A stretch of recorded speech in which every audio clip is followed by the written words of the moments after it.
Olá, gente. Hoje em Astronomia em 5 minutos a gente vai conversar sobre o Star Analyzer. O que é isso, né?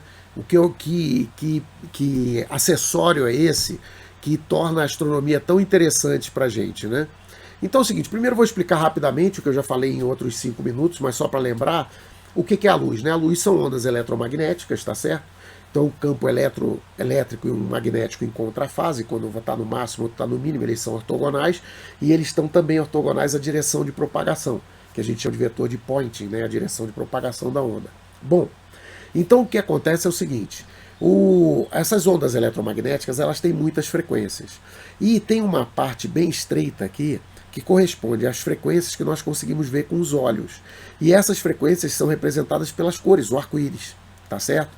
Então, quando vai para muito mais escuro do que esse, vai mais para a esquerda do que esse super azul aqui, a gente chama de ultravioleta, a gente não consegue mais enxergar.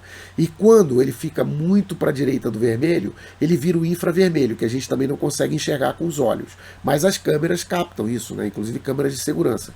E você tem outras, ondas de rádio, onda raio-x, etc. Né? Bom, então o que é o objeto de um espectrógrafo, né? Ele tenta, então, pegar a luz da estrela, que a gente, quando olha num telescópio ou de um objeto e vê uma estrelinha lá, amarela, branca, ou seja lá o que for, e tenta decompor essa luz em todas as frequências que são visíveis para a gente ver o que está acontecendo ali. Por que é importante? A gente mostra aqui que as estrelas aqui, né, conforme elas vão ficando mais quentes, elas vão ficando mais para o azul. Conforme elas vão ficando mais frias, elas vão ficando mais para o vermelho. Também tem um efeito de expansão cosmológica que faz com que as galáxias, por exemplo, mesmo sendo brancas, por exemplo, elas se desloquem por vermelho pela expansão do universo. Então, a gente analisar isso aqui e verificar as linhas dos elementos químicos, né, ou moléculas que estão aqui, que aparecem nesses espectros, isso aqui é o mecanismo que a gente descobre basicamente quase todas as informações de astrofísica. Então, se você for ver hoje em dia, 99,9% das informações que são usadas em papers ou que a gente descobre sobre astrofísica são informações de espectro, sejam no ramo óptico aí, ou seja, espectro em outras frequências, de radioastronomia, de raio-x e assim por diante, tá certo? Bom, o que é o Star Analyzer? O Star Analyzer é esse filtrozinho que vocês veem aqui na frente da câmera. Ele é um filtro como outro qualquer. E o que é isso aí? Isso é uma rede de difração. A gente consegue decompor a luz, né, nessas frequências por dois mecanismos. Ou a gente usa um prisma, né, que ele, quando a luz entra ali, ela assume índice de refração, para cada cor vai ser um ângulo diferente, então aquilo vai mostrar para você um espectro. Esse espectro não é linear, né? Ele é um espectro não linear, então ele tem que ser corrigido, além de ter perda no prisma, mas você pode fazer com prisma, né? Ou então você usa uma rede de difração, que usa o fenômeno de difração para criar essas figuras, tá certo? Então a gente pode ver aqui um Star Analyzer que estrito senso, o Star Analyzer, quando você usa ele no eixo, ele meio que distorce a imagem, então ele piora um pouco a resolução do que ele seria capaz. Por isso que muitas vezes as pessoas adquirem um prisma que tem um ângulo de apenas 3 graus e 52 para o caso do Star Analyzer de 100, né, linhas por milímetro aqui, esse cara aqui, ele torna a imagem com uma resolução um pouco melhor, né? Mas basicamente, ele entra aqui e vai mostrar para você o espectro. Então você pode usar isso tanto numa câmera fotográfica, desse jeito aqui, como pode usar como um filtro num telescópio, né? E o que você obtém então de imagem nisso aí? Você obtém isso aqui. Então vamos tentar entender a direita aqui. Quando você usa uma rede de difração, na realidade, aquela energia toda, aquela luz toda que vinha da estrela, ela é dividida em muitas ordens. A ordem zero, que a gente chama, é uma imagem que é exatamente a imagem igual a que você vê no telescópio, sem rede de difração. Obviamente que a luz que está entrando no filtro, ela vai ser decomposta em todas essas ordens. Então essa imagem que você vê aqui vai ser muito mais fraca do que a que você vê com o olho. Então uma boa rede de difração é aquela que joga grande parte da energia na primeira ordem. Por quê? porque isso aumenta o nível de brilho que você vai ver o espectro. Você vai ter essa perda da segunda, terceira e assim por diante, e conforme essas ordens vão indo, a resolução vai aumentando, ou seja, ele vai espalhando, então ele vai ficando cada vez mais fraco. Ele perde luz não só porque a segunda, terceira ordem recebe menos fóton, como ele também tem uma resolução menor. Então ignora essas ordens aqui, a gente não usa, a gente usa basicamente a primeira ordem.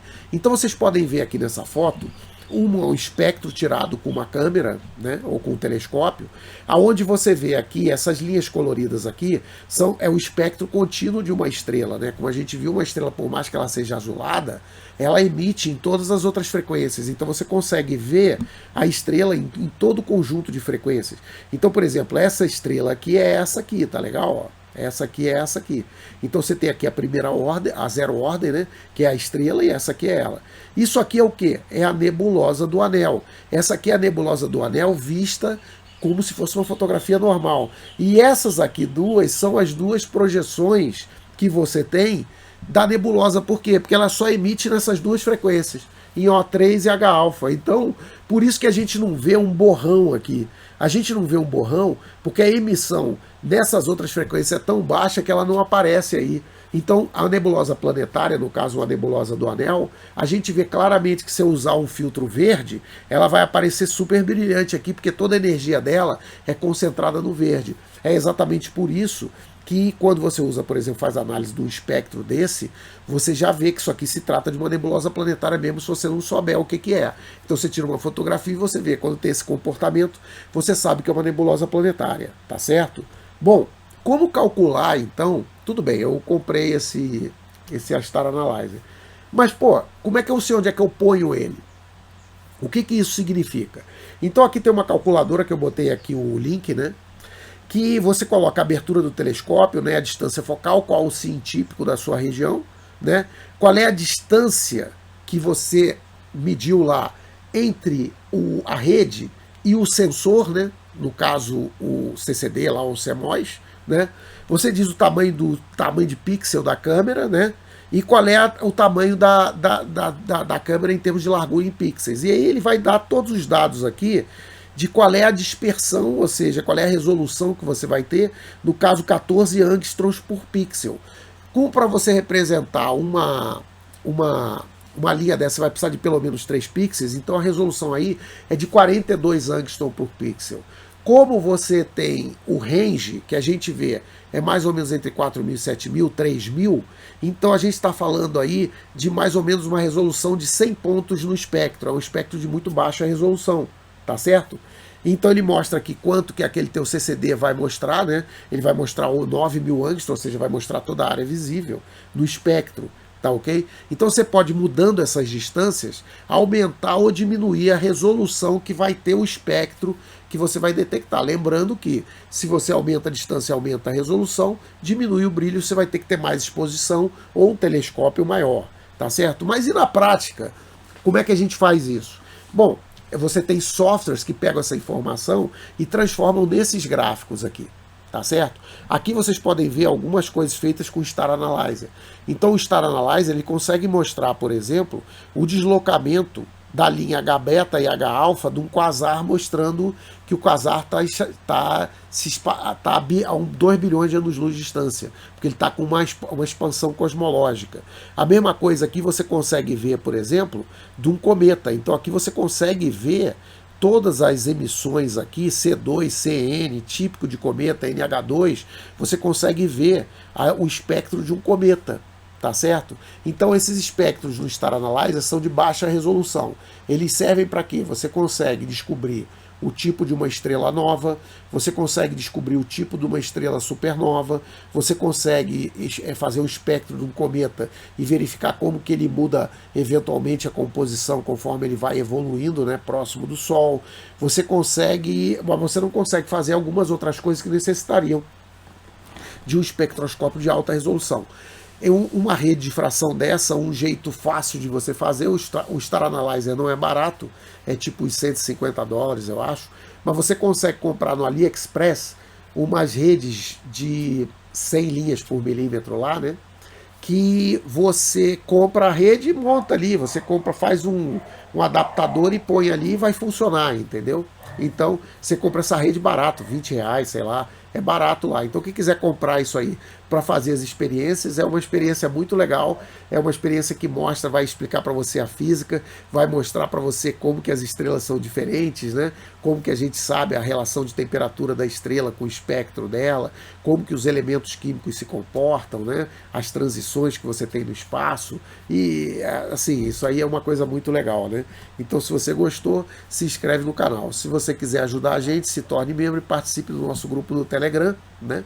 E a gente aguarda vocês lá. Muito obrigado.